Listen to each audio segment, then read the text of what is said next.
What's going on, guys? Welcome back to 3D Arcade for week 5 of the MTBA. We are taking on Kreselle and the XL Pikas, the New York XL Pikas this week. This is going to be the Dragon team versus the Fairy team. Hopefully we got a good matchup here. We are currently 2-2, looking to go 3-2 into the second half of this 10-week season. Full disclosure, I've recorded this video once already, but I accidentally double-clicked record and went the entire video not realizing that it recorded, so that's unfortunate. Thankfully, that's not the battle, so I don't have to dub a battle right now, but is the team builder. So starting right off here, make sure you guys hit that like button if you're excited for the battle. It'll be up tomorrow. Make sure you guys let me know your thoughts on the team down in the comments below whenever we're done, and let me know if you think we can pull off a win with this type advantage. So Kreselle's team is made up of Dracovish, Dragonite, Hydreigon, Dragalgae, Turtonator, Appleton, Hakamo'o, Zygarde 50%, Dragapult, Tyrantrum, and Sliggoo. Lots of Pokemon with a lot of power. Not too much defense, but some, and then two Pokemon that are not exactly super effectively affected by our fairy, but nobody resists our stab, which is great. And we have ways to hit the mons that don't. So looking at her team, her speed tiers are okay, but she's lacking a lot in that 100 range. We only have the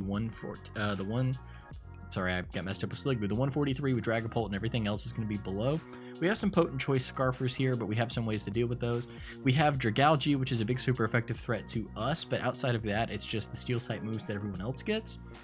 Defensively, you're looking at Appleton and Sliggoo. In terms of Pokemon I don't think come, I definitely personally don't see Hakamo'o or Hydreigon coming, because even with Hydreigon's speed, both of them are quad weak to us, and I just, why would you bring them on quad weak to us when your whole team is weak to it, you know? Seems like a bad call. Personally, it's my opinion. So that said, here we go. We're going to, you know, I learned about a piece of tech last week called a ring target that you can trick onto another Pokemon and get rid of their abilities, get rid of their natural immunities, but I don't think that would be a good strategy because we have everyone who's weak to dragon, not just one, or everyone who's immune to dragon. So that said, I'm pretty much expecting Dracovish, Dragonite, Dragalgae, Turtonator, Dragapult, and Zygarde. In there, you could probably slip in or out Tyrantrum, Sliggoo, and Appleton for various reasons. Appleton obviously helping out with Primarina. Tyrantrum just being a good Scarf candidate, outspeeds our entire team with a Scarf if we're not Scarfed or Tailwinded. Sliggoo just for some special defensive bulk because we are a specially bulky team. In terms of what our offense offers. So that said, they have a lot of good steel coverage. Pretty much everyone gets Iron Tail except for Appleton and Dracovish, and the two that don't, we get Gyro Ball and Heavy Slam on Appleton, and you get Iron Head on Dracovish. So everyone has a steel move, at least one. Several Steel Wing users, a couple of Sludge Bombers, a couple Sludge Waivers, but I think we have the ability to deal with this team. So jumping into our team, I'm going to be moving kind of fast since I've already recorded this once. I want to keep it moving for my own sanity here, but we are going to be starting off with SILVALLY Fairy, Mycroft the SILVALLY, coming with multi-attack, Tailwind, Parting Shot, and Psychic Fangs. Psychic Fangs is for Dragalgae or Screens. Multi-attack is for basically everything else. It's 120 base, physical, 100% accurate. It's just a great move. Great move for us. We were lacking some physical offense, so I wanted to bring it. And we're rocking 100 in HP, 232 in attack, and 176 in speed. We are up speed, so we're jolly. And that speed is letting us outspeed Adamant max speed Zygarde. So if he's not up speed, then only Hydreigon, Dragapult, Scarfers can beat us. And that's pretty nice here for him. Parting Shot, Tailwind's going to help us speed up some mons to get past some Scarfers, or, you know, anybody counter Tailwinding. That sort of a thing. And it's also going to be good to have Parting Shot for things like Dragalgae and Dragapult and mons that are potentially going to be really hard hitters that could come with like some craziness. Like I'm kind of expecting maybe a Scarf Dragalgae just to really throw me off and get a nice poison move off on something. So we're going to have to watch for that. Next up, we're bringing COMFEY. Oh, shoot, you know, I forgot to talk about that. We've made a trade. I mentioned it the first time, and having to re-record made me forget. We've made a trade. We have dropped Dr. Watson, the Slurpuff, for Dr. Watson, the COMFEY. That's our only change. COMFEY is helping us fill out our speed tiers with that base 100 speed. It's decently defensively bulky, and it has 82 special attacks, so still not bad. Not to mention it has Triage, which means we have +3 to any healing moves, makes it an even better healer than most fairies are. And primarily we get +3 priority Draining Kiss, which is our strat this week. We are coming with the Kebia Berry and the Triage ability, so we can live a poison hit a little bit better. Draining Kiss, Synthesis, Stored Power, Defog, so again +3 Synthesis, +3 Draining Kiss and priority. We're bringing 76 in defense, 180 in speed, and 252 in special attack. We're up in special defense, down in attack natured. And with that, we are outspeeding Adamant, Choice Scarf, Dragalgae. If you bring Choice Scarf, Dragalgae, I feel like you don't necessarily... I mean, you probably don't expect to outspeed that Pokemon anyway, because it could, I'm pretty sure it could outspeed if it was max speed. But I think it's a good call, and you know, worst case scenario, we get hit by one move, we take the Kebby a hit, and then we use Draining Kiss to finish it off.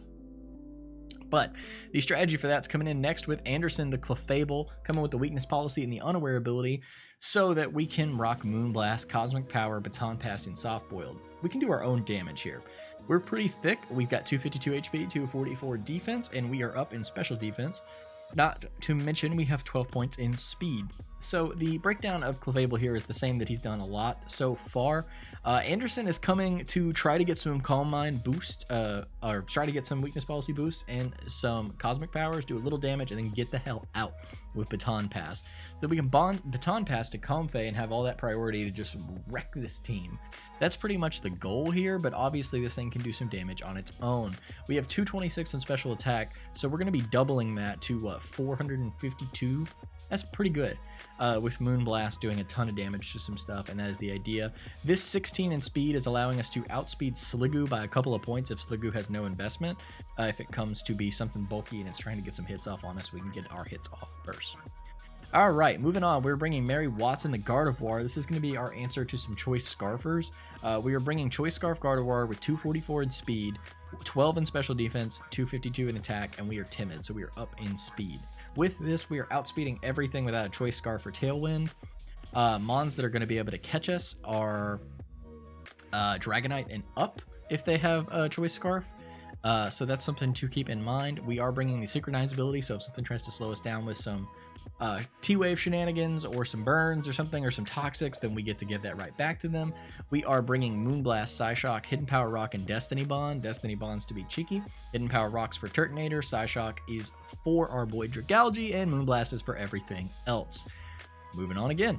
We're bringing Diancie, Miss Hudson, the Mega Diancie, with the Clear Body ability evolving into the Magic Bounce ability with Moonblast, Earth Power, Stealth Rock, and Psyshock. I think you guys can guess what these are for. Earth Power is for Turtonator, and it also hits Dragalgae, but Psyshock also coming in on that Dragalgae. Moonblast doing damage to everything else.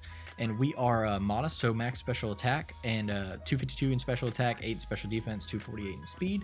With this speed, we are outspeeding everything except for max speed Zygarde if it's up speed. So it has to be timid or jolly or something that raises its speed with 252 in it to catch this Diancie, which means we're only outsped by Dragapult and Hydreigon. Pretty good. Next up, and last but not least, we're bringing Moriarty the GRIMMSNARL with the Light Clay once again. Double Screens, Prankster, Reflect, Thunder Wave, Light Screen, Spirit Break. So Spirit Break's some awesome, super effective stab. 252 in HP, 128 in attack, and 128 in speed with the Adamant nature. Means that we're doing some pretty darn good damage with Spirit Break. We're able to slow some things down with Thunder Wave. Spirit Break, obviously, you know, hitting them with that -1 on their special attacks, which is great, and taking some hits better with our 252 in HP. And other than that, it's just screening it up, man. Trying to keep things alive is the goal here. With our speed, we are outspeeding max speed Adamant Dragalgae with no Choice Scarf. So that is the idea there. If it's not scarfed and he leads with it, then we can just sit there and we can, boom, we've got a power up. Boom, we hit him with a Spirit Break. GRIMMSNARL goes down, but he's -1, and we got a screen.